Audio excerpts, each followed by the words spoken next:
Equals I stood at the edge of the Brighton pier, the waves crashing rhythmically against the wooden supports. The salty air bit at my cheeks, and I shivered, though deep down, it was more than the chill of autumn. I looked out over the endless blue of the ocean, feeling a familiar sense of bitterness rising like the tide within me. It had been a year since everything changed, and I was still grappling with the weight of expectations others had placed upon me. My thoughts drifted back to that fateful night, the night everything unraveled. Clara, are you even listening to me? I snapped back to the present at the sound of Lee's voice. She was my best friend, the kind of person who would wear a tinfoil hat if it meant I wouldn't feel alone in this crazy world. Her dark hair was pulled into a high ponytail, and her brows knit together into a frown, reflecting her concern for me. Yeah, sorry, just lost in thought. You were looking out like a sad poet or something. You okay? She asked, her voice dropping to a softer tone. I couldn't tell Lee everything, not yet. I'm fine, just reflecting on life, I guess, I replied, forcing a smile that didn't quite reach my eyes. Reflecting or overthinking, you get lost in that head of yours sometimes.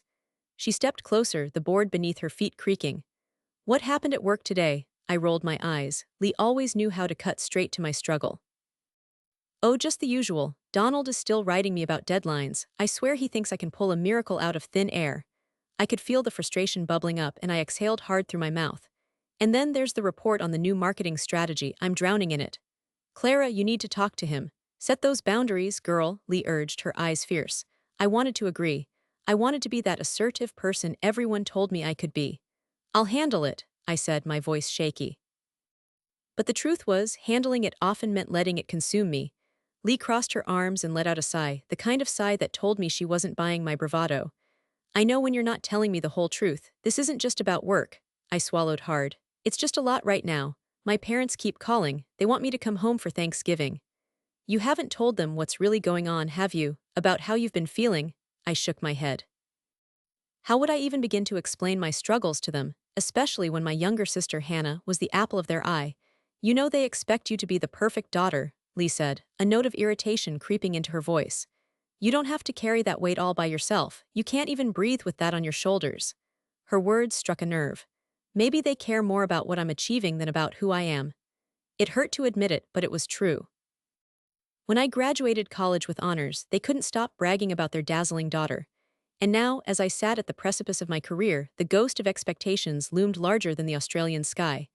I took a deep breath, the salty air filling my lungs. I just don't want to disappoint them or anyone, really. Lee stepped closer, her eyes softening. Clara, listen. You are not responsible for their dreams or their expectations. You have to live for you. People aren't perfect, okay? You're allowed to mess up. Yeah, but I trailed off. What was I supposed to say? That I felt like a ghost of who I used to be, that I could barely keep my head above water. The last thing I wanted was for Lee to see how vulnerable I felt. She had her struggles, after all. But what? She pressed gently. I fidgeted with the hem of my jacket, the fabric rough against my fingertips. I don't want to disappoint you either, I finally admitted, my voice barely above a whisper. She made a face that was both shocked and amused. Disappoint me, Clara, you could never, but you might disappoint yourself if you don't talk about what's truly bothering you. I met her gaze, and for a moment I felt the barriers I had built around my heart begin to crack. But then I remembered the sound of another voice, the voice that always echoed louder than my own fears. You need to be better, Clara. You need to work harder. You need to be more successful. These phrases danced through my mind like an uninvited chorus, drowning out my own thoughts. I'll be fine, I insisted, shaking my head as if I could toss those destructive words into the ocean below us. Besides, my life is fine. I'm working. I have you. What else do I need? Lee studied me, her blue eyes piercing through my facade. You need to stop pretending everything is fine when it's not. You don't have to have it all figured out. How about we take a break, a weekend somewhere? Just to give you space to breathe. Just then my phone buzzed in my pocket, a harsh reminder of the chaos that awaited me. I pulled it out and the name on the screen stopped my heart. My mom. I immediately felt that twinge of guilt wash over me and I swiped to answer it, casting Lee a quick glance. Hey Mom, my heart raced. Clara, it's so good to hear your voice. Your father has been asking about you. I wish you would come home for Thanksgiving. Yeah, I know. I have been busy with work, I replied, my voice suddenly feeling small. Oh, I understand, but sweetie, you need to make time for family. You could use a small break. If only she knew the truth behind my busy schedule, the crushing pressure that always seemed to follow me. I think I'll stay here, I murmured, though even I knew it sounded weak. We miss you. You can't keep hiding behind your work, Clara, Mom said, the concern evident in her voice. Everyone around here is so proud of you. Just remember, you don't have to prove anything. As soon as she said it, I felt the knot in my stomach tight, spreading like a wildfire. Everyone was proud of me. Why did that feel like a burden instead of a blessing? Mom, I should let you get back to it then. Just think about it, okay? I love you. The call ended, and I stood there, the phone still pressed to my ear, my heart heavy. What was that about? Lee asked, raising an eyebrow. I shook my head, unable to articulate the mix of emotions swirling within me. Another talk about expectations, I muttered darkly. She stepped back, observing me with concern. That doesn't sound fun. Not at all. I shoved my phone back into my pocket and gazed out at the ocean again. The waves seemed deeper today, darker and filled with secrets. Maybe it was just me, but I felt that familiar anger merge with a sense of longing to break free from all these suffocating expectations. Tell me what you're thinking, Lee prodded gently. I could feel the tension radiating through my limbs, that dark storm cloud stirring in my gut. I wish I could tell them that all I want is a little room to breathe. Maybe then, I trailed off, not wanting to be the one who complained continuously. Maybe then you would feel human, she offered. Exactly. I rubbed my forehead, the pressure building behind my eyes. They don't understand is that every time I think I can breathe, there's another wave crashing down. It's exhausting. Lee bit her lip. Clara, you need to take a stand for yourself. I sighed, the weight of her words hanging in the air. It's not that easy. They are my family. They care about me. They don't have to carry such high expectations for you, Clara. You should just do what makes you happy. I turned to face her, my heart accelerating.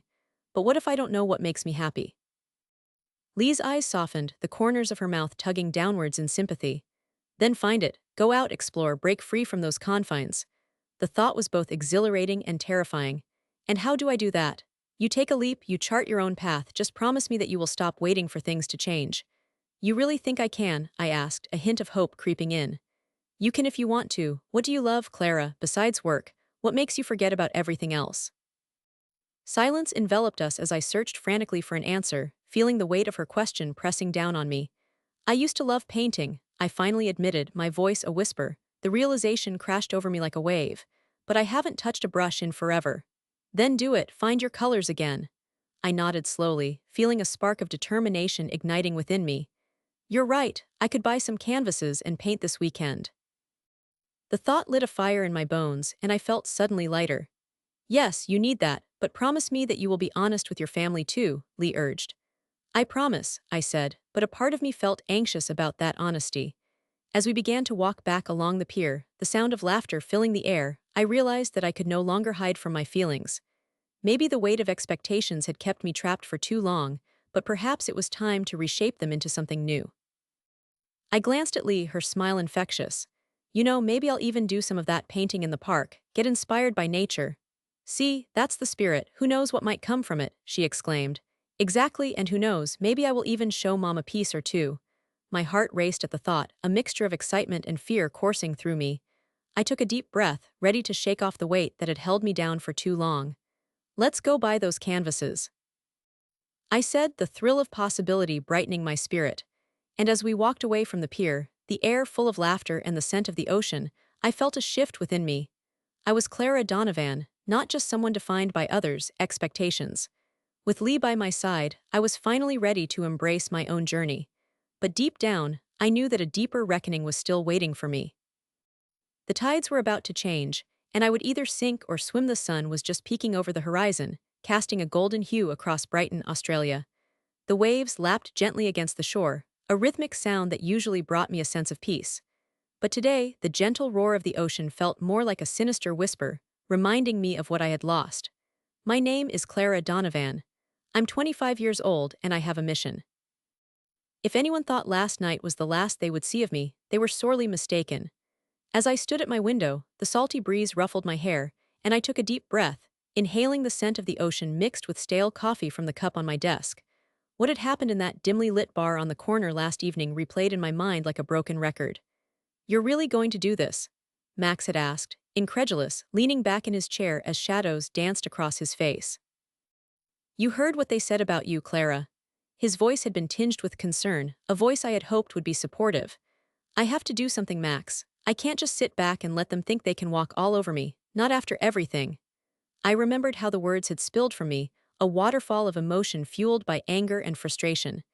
"You mean not after they made you out to be the villain of the story," he had replied, peering at me over the rim of his glass. "It feels like you're heading straight for disaster." "Maybe disaster's what I need," I shot back, wondering even then if I was truly ready to take things that far. My heart pounded in my chest, each thump a reminder of the betrayal I had faced when they had turned on me. My hands gripped the wooden edge of my desk, the rough texture grounding me.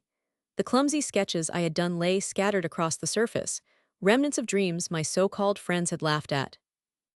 Who knew that something as innocent as art could lead to such a disastrous betrayal? I stood up, squaring my shoulders. I needed to put my plan into action today. I could not allow the fear to paralyze me. After getting dressed, I slipped into my favorite old leather jacket and a pair of jeans that had seen better days.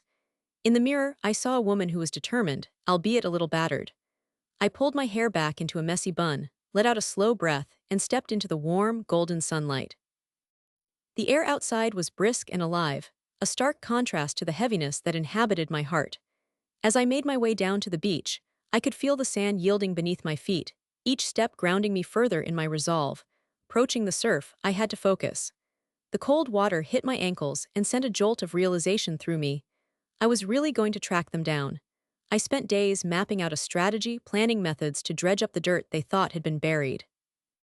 A light breeze lifted my spirits momentarily, but the ugly memories crept back, whispered in my ears.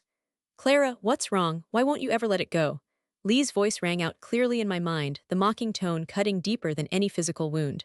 "You're just going to keep digging, that's not how this works." I had aimed for confidence during our last discussion, but instead her words had stung. I walked along the water's edge, absorbing the salty spray and the ragged cries of seagulls above. They danced in the air, free and unencumbered, and I envied their lack of chaos in their lives. But I was no longer going to be that girl who stood by, resilient but quietly disillusioned. No, I was going to be the woman who took control, who turned the tables in a game they thought they had already won. As the waves crashed and retreated, I replayed my confrontations in my head, determined to discover the right words to say when the moment came. My heart raced as I evoked Lee's face, slowly morphing it with the laughter of my so-called friends echoing in my ears. I approached a small cafe, the interior filled with cozy warmth and the inviting aroma of freshly baked pastries. I pushed the glass door open, the bell above chiming as I ventured inside. The regulars nodded to me, their faces a patchwork of familiarity, but today I didn't feel like a part of their world. Stepping up to the counter, I ordered a strong coffee, needing the jolt to wake my stubborn nerves. As I waited, the barista worked with practiced grace, steam swirling from the machine like my whirlwind thoughts. "You okay, Clara? You seem different today," the barista asked, lifting her eyes to lock onto mine. Her kindness touched a string in my chest, making me momentarily ponder, revealing everything. "But no, not today." "I am just working through some things," I replied, forcing a smile to twist my lips. She nodded, busying herself. I could sense the aura of worry that enveloped me, so I focused back on my plan. Coffee in hand, I sauntered to a secluded table nestled in the corner, squeezing past various chairs, my heart intensifying with each beat. I opened my laptop, the screen flickering to life as I pulled up files I had been gathering through the weeks. Names, dates, and timestamps of every event where I had been wronged scrolled across the screen, linear threads of deceit tightly woven together. My breathing steadied as I narrowed my focus on Lee, the ringleader of this twisted circus. I recalled the moments when she had led the charge, the false smiles she shared before the knife-twisted betrayal into my back. "Lee, you're going to pay," I murmured under my breath. I stared at the screen, willing the words to coalesce into a clear plan of attack. I was sparking a sense of indignation, bordering on bitterness. I shook my head against those emotions, returning to the vision I had mapped out in my mind. Stealth was key. I knew how she operated. Even in her insecurity, she radiated confidence and superiority. She played to her audience like a puppet master. After gulping down a few sips of coffee, I finally set up a notification for every social platform I had left. I had to know whenever Lee would post something. Her last big event was coming up soon, the gallery showcasing her masterpieces. Oh, how ironic those words felt swirling in my mind. It was not about the art itself but the people that would flock to her side, brains washed in celebration over betrayal. "If you think you can put my name on the ground and make me disappear," I spoke to no one in particular, "you clearly do not know me." My eyes danced over the incoming announcements, settling on a familiar name. Samantha had tagged Lee in several pictures and was boasting about being her plus one for the opening night. My chest tightened. Dare to wander back into the belly of the beast, do you? I ruminated, a bitter smirk creeping onto my mouth. It would be the perfect opportunity to confront Lee in front of everyone she adored so much. I could almost feel the anxiety rising within me with excitement. I rose and paid for my coffee, knowing precisely what I needed to do.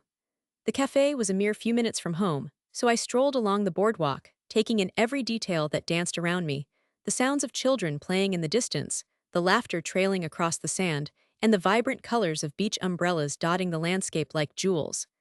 I paused to let a wave of nostalgia wash over me. I had once reveled in these moments, carefree and lighthearted. But things were different now. Something deep inside me had shifted, solidified by surviving betrayal.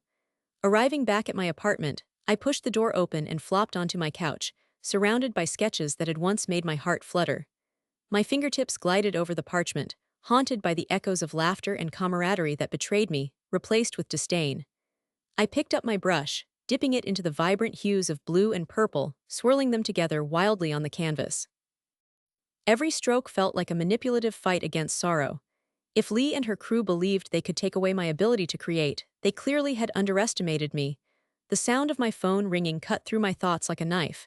Without glancing at the screen, I picked it up to answer. "Hello," I said, my voice trembling slightly as it crossed my mind that it might be Lee. "Clara, it's Max. I needed to check in on you." It was comforting to hear his familiar tone, the steady beat of friendship that never seemed to falter, contrary to those of my past. "Hey Max, just a painting, nothing major. Thinking about the gallery," I replied, stifling the worry bubbling up inside. "Are you sure you are ready for that?" Max asked, hesitation clear in his voice. "You know those people. They care about their image, and you don't want to put your head in the lion's mouth unprepared." I scoffed, a burning anger swirling in my chest again, but I tried to keep my tone even. "It's not about being unprepared, it's about standing my ground. They don't get to treat me like that and walk away unscathed." "You sound fired up," he said quietly, and I could almost picture him biting his lip. "I am a little scared. This sounds pretty dangerous." "It's risky, but Max, if I let them get away with this, if I shy away and run, I will lose myself completely," I confessed, my voice cracking slightly. "How could I face myself in the mirror? I have to reclaim my power."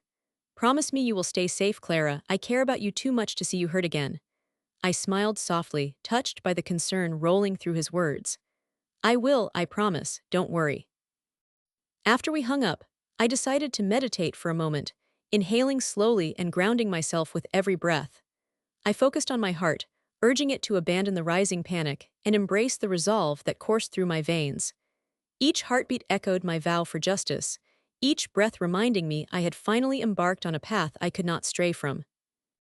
As afternoon blended into evening, the sun dipped low in the sky, casting deep oranges and purples across the horizon, a stunning backdrop for the storms brewing within me. I printed out a series of my paintings, only the rawest emotions captured on canvas, hauntingly brilliant works, oozing with vulnerability. I needed them to stand in front of the gallery, showing who I truly was, unfiltered and unmistakably alive. That would be my armor. A shield to reflect on the world how I had been used and cast aside. I was done being a victim. I had a fire that would not burn out. I felt it deep within me, fueling my passion. I just needed to make sure Lee understood that this would not end gently. This was just the beginning of the breaking point. As I hung up the phone, the sharp click reverberated through my mind like the tolling of a bell, each ring thrumming with anticipation. I could hardly believe that after all this time, the pieces were finally falling into place.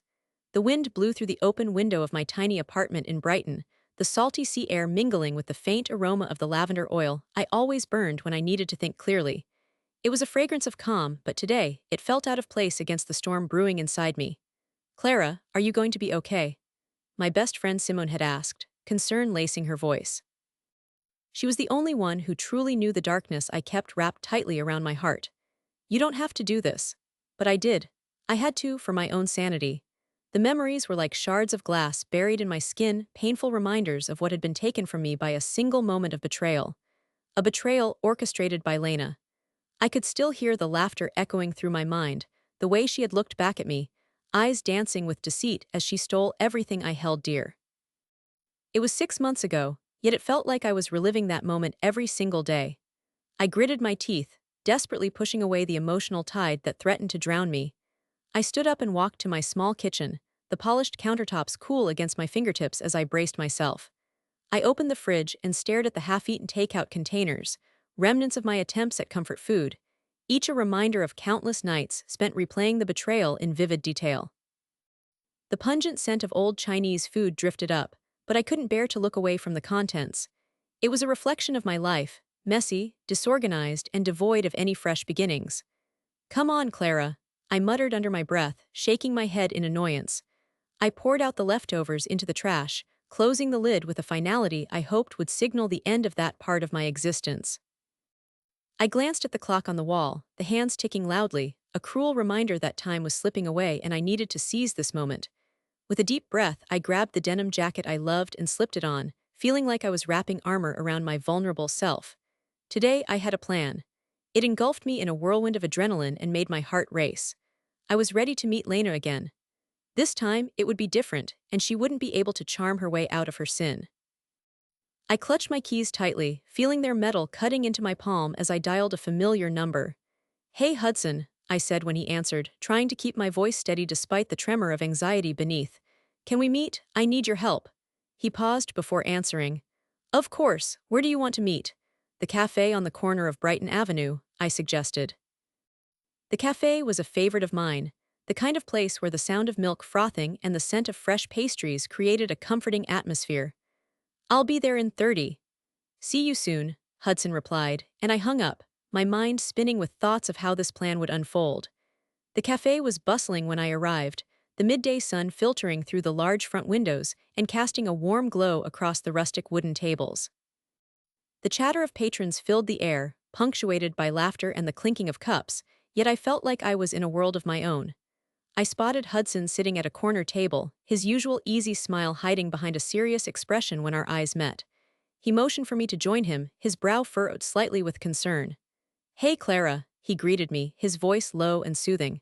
"What's going on? You seem a bit intense." I took a deep breath as I sat down, folding my hands together to keep them from trembling. "I want to confront Lena," I stated, unable to contain the urgency in my tone. Hudson's eyes widened slightly and he leaned forward, balancing his elbows on the table. "Are you sure that's what you want? It could get messy." "Messy is exactly how I like it," I replied, a smirk tugging at my lips, masking my inward anxiety. "I can't keep letting her have power over me. It's time I take it back." "Okay," he nodded slowly, his voice careful as he considered my words. "What's the plan?" "I need to get her to meet me in an open area where she won't suspect a thing," I explained, my mind racing with all the details I had envisioned. "I'll bait her into a conversation, talk about how everything is fine between us, but then you drop the bomb, right?" he interrupted, eyebrows raised. "Exactly. I want her to feel the weight of her deceit," I said, my chest tightening with determination. "She thinks she can have everything without consequence. I just want her to know that she can't run away from what she has done." "Clara, this is risky," Hudson warned, his brow furrowing deeper. "You know how unpredictable she can be." "Maybe that's what I need," I asserted, my voice growing louder with every word. "I want her to feel threatened, to be on edge. She turned my life upside down, and now it's my turn to turn hers inside out." Hudson sighed, rubbing his temples as if to ease an invisible headache. "Just promise me you'll stay safe." "Of course I will," I assured him, trying to summon a glimmer of calm as I spoke. "I'm not afraid of her, not anymore." "So how do you plan to get her to meet?" he asked, leaning back in his chair. "I will text her. I will act as if I want to make amends, maybe suggest we go for lunch or something casual. It'll catch her off guard." I bit my lip, contemplating for a moment. "I'm thinking the old bakery where we used to hang out. It's perfect. It'll bring back memories." "Sounds like a good bait," Hudson replied, his voice settling into cautious approval. "And if she bites?" I smiled, feeling the excitement bubbling up again. "Then I drop the truth on her and we'll see what she has to say for herself." Hudson studied me for a moment, and I could feel the weight of his skepticism lingering in the air, but I was resolute. Determination radiated from my spine to the tips of my fingers as I pulled out my phone.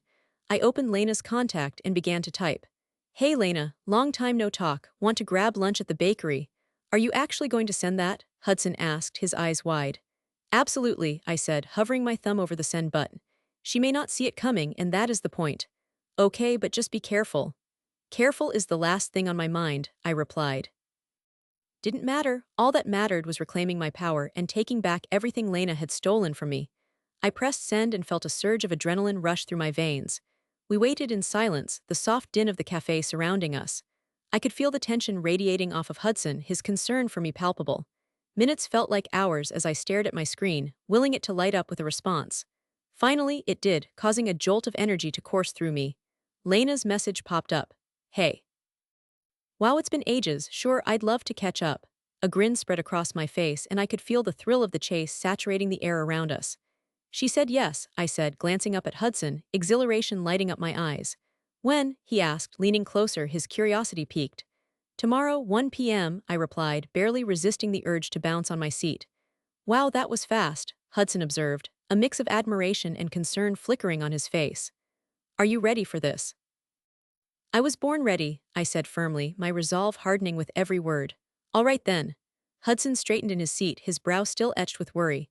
You know that I will be here for you, right? I smiled softly, appreciating the way he always had my back. I know, and it means a lot. He nodded, the corner of his mouth lifting in a tentative smile. Just promise me one thing. What's that? If things go south, you won't try to play hero. Just walk away, all right? I rolled my eyes playfully. I promise to walk away if it gets dangerous, but I plan to stand my ground. As we finished our coffees, the conversation flowed smoothly, filled with laughter and an underlying tension that surged like a current beneath the surface.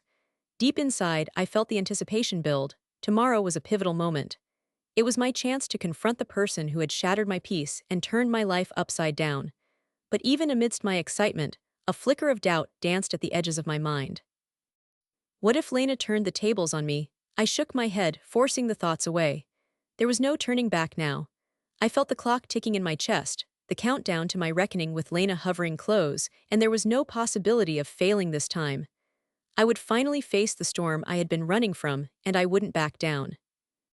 It was time to let the unraveling begin. I stood on the edge of the Brighton cliffs, staring out at the sprawling ocean below me, its waves smashing against the rocks like my own emotions crashing wildly against my heart. The salty breeze whipped my hair back as the sun dipped toward the horizon, painting the sky in fiery hues of orange and pink. I could almost taste the bitterness of revenge on my tongue as the day prepared to surrender to night. This wasn't just any sunset.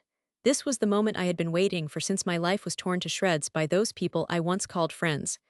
The air was heavy with the scent of brine, mixing with the sweetness of flowering bushes nearby, and for a fleeting moment I felt alive. I was far from the timid girl I used to be. I had a plan, and the pieces were slowly falling into place. Clara, I whispered to myself, the name feeling foreign on my lips, rebirthed in my new identity. Are you really ready for this? I felt my heart hammering in my chest, doubts crawling in like stealthy shadows. Do you even have a choice? My fingers gripped the edge of a weathered stonework wall. The pain they once buried, the betrayal that made my skin crawl when I looked in the mirror, wasn't just a memory, it was a fire ignited within me, and now it was time to set it free. I turned and walked along the path, flanked by vibrant wildflowers swaying in the wind. They seemed to dance to a melody only they could hear, a melody I once hummed softly before all this began. As I made my way to the small cafe where we had shared so many laughs before they turned into cruel taunts and left me bleeding on the floor, I could almost hear the echoes of their laughter, singing songs of camaraderie that I had once been a part of. Look at you, Clara, I muttered under my breath, my voice barely rising over the soft whispers of the ocean waves. You are not that girl anymore. The little bell above the cafe door chimed as I stepped inside, and I took a long, deliberate breath, inhaling the rich aroma of roasted coffee beans. I spotted Hannah, encased in a snug black sweater, sitting by the window. She was the ringleader of the cruelest spectacle I had endured, a puppeteer who had pulled my strings until I could barely breathe. Her once familiar face was now a mask I wanted to shatter. I allowed my heart to dance with a mix of fear and resolve. What was it you used to say, Hannah? A little drama makes life interesting. I murmured to myself as I crossed the room and settled down at her table. I could feel her gaze slide toward me, her expression shifting from surprise to a flicker of something else, fear maybe.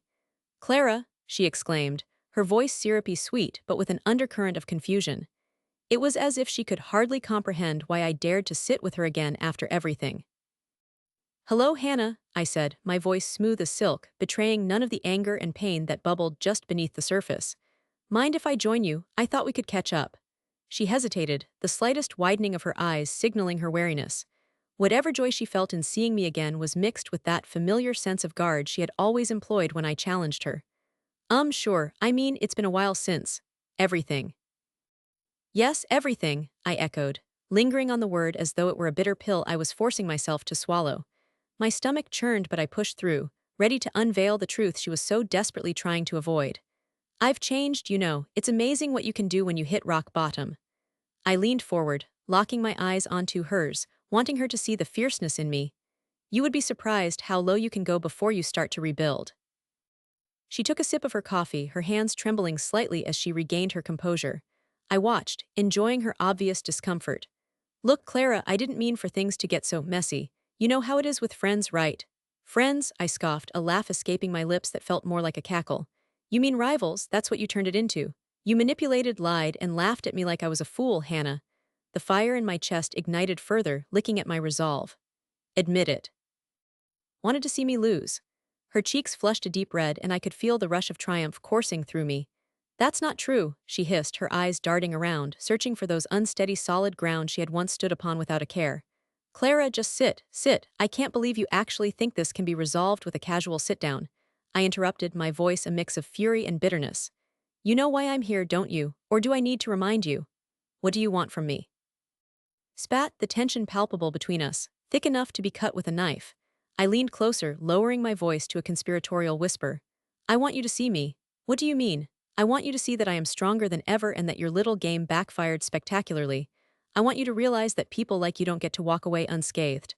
My heart raced as I finished, savoring the fierce look in her eyes.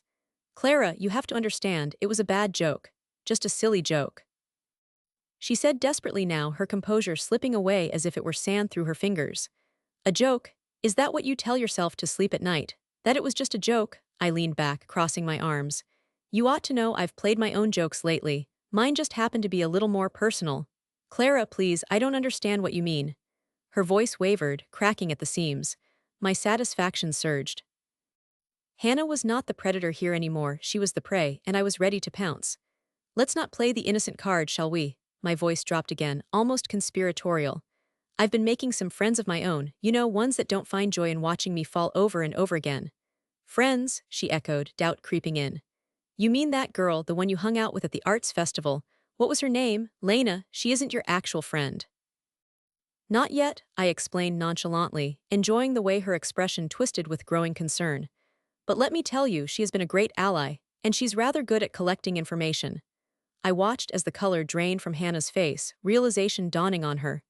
In fact, I continued, clenching my fists in excitement, I heard some interesting things about you last week. That boyfriend of yours, what was his name again? Ethan. Stop, she ordered, her hand slamming down on the cafe table. You don't know what you are talking about. Oh, but I do, don't you see? I smiled, leaning even closer, the thrill of it all shocking me. I heard that just last week you were out with him at that club, the one where you promised him loyalty, and yet, I paused for dramatic effect, letting the silence swell between us. And yet, she prompted, her tone growing more defensive. And yet, you were with someone else just before. A guy named Jake, isn't it? I think you should be careful. People are starting to talk. You know, secrets have a way of creeping out in places you least expect. Isn't that what you taught me? Clara, she began, her voice trembling. No, Hannah, it's only just begun. I relished the fear on her face. It was a potent charge, making me feel powerful, invincible even. I won't accept the life you offered me any longer. Because you see, I am rising from the ashes. You and your little brigade thought you could crush me, but all you did was light the fire that forged me anew. You're mad, she started, but I wouldn't let her finish. Mad, maybe a little, but also clear-headed, just ask your boyfriend. Your kangaroo court of friendships was built on assumptions and lies. You built a throne for yourself on the graves of others. And now, every one of those people is starting to stand back up again. Hannah eyed me warily, her mouth open in disbelief. What are you planning? I'm planning to take back what you all stole from me, the power, the freedom, the feeling of being whole. You will watch as I rewrite this story, and this time you will be the ones watching from the sidelines.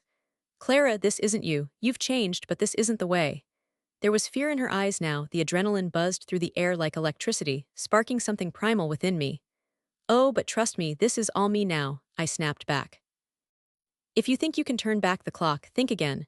The universe has a funny way of balancing things out. You hurt me, and I promise you that I will make sure you never forget this. Her plate clattered as she pushed back from the table. Just leave me alone, I laughed softly. Oh, sweet Hannah, this is me leaving you alone, but this chapter is far from over. The cafe noise faded into a distant hum as I watched her gather her things, the panic radiating off her in waves. Goodbye, Clara, she said, her voice barely a whisper as she turned to hurry away. Goodbye, Hannah, I said and took a deep, steadying breath as she rushed out the door. I allowed a satisfied grin to envelope my face, letting the adrenaline settle in and wrap itself around me like an armory. I was right. I had risen from those ashes, and in doing so, I had lit the match that would finally bring warmth back into my life, not the cold burns of betrayal. No more hiding and no more shame. I felt the fire refine me, and more importantly, I felt alive again. I left the cafe, the vibrant sunset now a backdrop to my new reality. The world was quiet around me, but inside, a storm brewed, a storm of excitement and power. I stepped forward, no longer looking back. The tide had turned, and now it was my time to reclaim the narrative of my life. One careful step at a time as the sun began its descent over Brighton, painting the sky in hues of orange and indigo. I stood at the edge of the pier, the salty breeze of the ocean brushing against my skin. It felt like a cleansing she had never realized I so desperately needed, a final deep breath before plunging into the depths of my newly chosen path. My heart raced as waves crashed against the wooden supports beneath me, their rhythmic pulse echoing the tumultuous feelings swirling within my chest. It was beautiful here, far more beautiful than the darkness I had been wrapped in for months. I glanced down at my palm, where the intricate design of my new tattoo shimmered in the fading sunlight, a symbol of the changes I was embracing, the rebirth I was experiencing after being trapped in the shadows of my past. One more step, I whispered to myself, feeling the weight of my words hang in the air. It was time to break free from the world that had tried to define me, the one that had caused me pain. I could finally take the armor off, but not without sprucing things up first. I focused on the figure approaching me, the persona I had both dreaded and anticipated. Maria. She walked like she owned the shore, her sun-kissed skin glowing almost as bright as her overconfident smirk. I had seen that expression before, one that implied total domination, yet here I stood, ready to turn the tables. Clara, she called out, her voice carrying over the sound of the waves, smooth yet sharp like a well-honed blade. You look different, like you have a secret. That's because I do, I replied, a hint of laughter fluttering in my chest. You know, being someone's lackey for the last few months really is not my style. I watched her expression morph from curiosity to uncertainty, her brow furrowing slightly. What are you talking about? You couldn't possibly think I would let you waltz back into my life without consequences, could you? I stepped forward, the wooden boards creaking beneath my feet, breaking the tension between us. The salty air turned electric, crackling like the metaphorical fire igniting inside me. You used me, Maria. You tossed me aside like a crumpled piece of paper once I served your purpose. She curled her lip like she was tasting something awful. You were nothing without me, Clara. I made you. You think those little gigs you had amounted to anything. Her voice dripped with disdain, thick like molasses, but there was a tremor behind her words. I leaned closer, a devilish grin creeping across my face. That's where you are wrong. You see, while I was sewing up my wounds, I learned how to conjure the right threads from my own heart. Every gig was a step toward my own existence, even while I was camouflaged in your shadow. My internal thoughts spiraled, reminding me of all the times I felt both small and desperate. But now, as I stood on my own 2 feet, I could see the threads weaving into something more fulfilling. You have no idea what you're talking about, she shot back, but her bravado faltered slightly at the edge of my words. I could see how her confidence began to crack like fragile glass. You know what, Clara? She hissed. Do you really think you can just cut ties and walk away? I have dirt on you, things that could ruin your new life. Fear wrapped its cold fingers around my heart for a split second, but I shook it off. I had been prepared for this part. Oh, is that so? I feigned nonchalance, even though the shadows of my past with her swirled around me like ghosts. And how exactly would you go about that? A text to the papers? A phone call to your old friends in high places?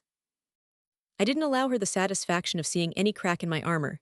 Instead, I pulled out my phone, scrolling through the contacts until I found the one person who held enough sway to keep Maria from touching my newfound identity. You see, I have allies now. Alliances that would not appreciate receiving calls like that. There was a moment of silence between us now, the air thickening with unspoken tension. I felt powerful, like a lioness ready to pounce, and Maria looked like a deer caught in the headlights.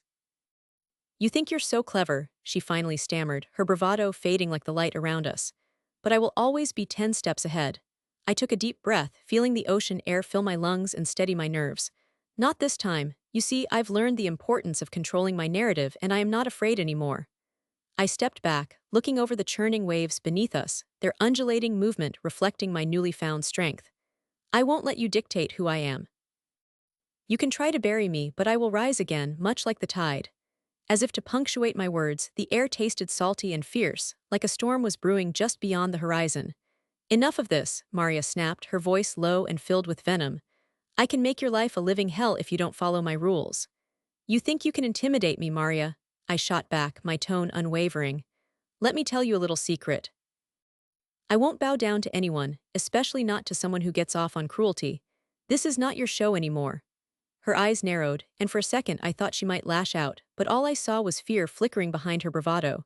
She didn't have the power she once had, and I could almost taste her desperation, a bitter flavor on my tongue. You're nothing but a traitor, she spat, fingers curling into fists, her nails dug into her palms as anger simmered beneath the surface. You were mine to control. I clasped my hands behind my back, making my stance one of calm assurance. And I refuse to be your pawn anymore. Take a good look at me, Maria. I'm moving on. You will not touch me again. Her breathing was labored now, and I watched as she clenched her jaw, her mind racing. You will regret this, Clara, mark my words. But in her eyes I saw a flicker of uncertainty. Oh, I can't wait. Every moment without you in my life is a blessing. You're the last chain binding me to despair, and look, I have finally broken free. I threw her words back at her, discovering a new sense of empowerment as my voice rose in intensity. I moved a step away from the pier, the crash of the waves behind me echoing every word. Goodbye, Maria, I said, letting the sound fade into the wind as I turned on my heels and walked away. There was something exhilarating about shutting that door. The finality of it was liberating.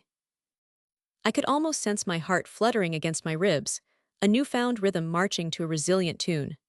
The world stretched before me in endless possibilities, no longer a dark tunnel but a vibrant canvas ready for me to paint my story. I could almost feel the sand beneath my feet, each grain representing a promise of my own making, and as I walked away from the pier, I let my legs carry me toward the horizon, every step a declaration of my independence. And with every backward glance, I watched as the fires of conflict receded behind me, the embers of betrayal extinguished at last, and freedom swirled in my heart, allowing me to breathe. I was ready to turn a page and embrace a new beginning, and this time I would be the one holding the brush.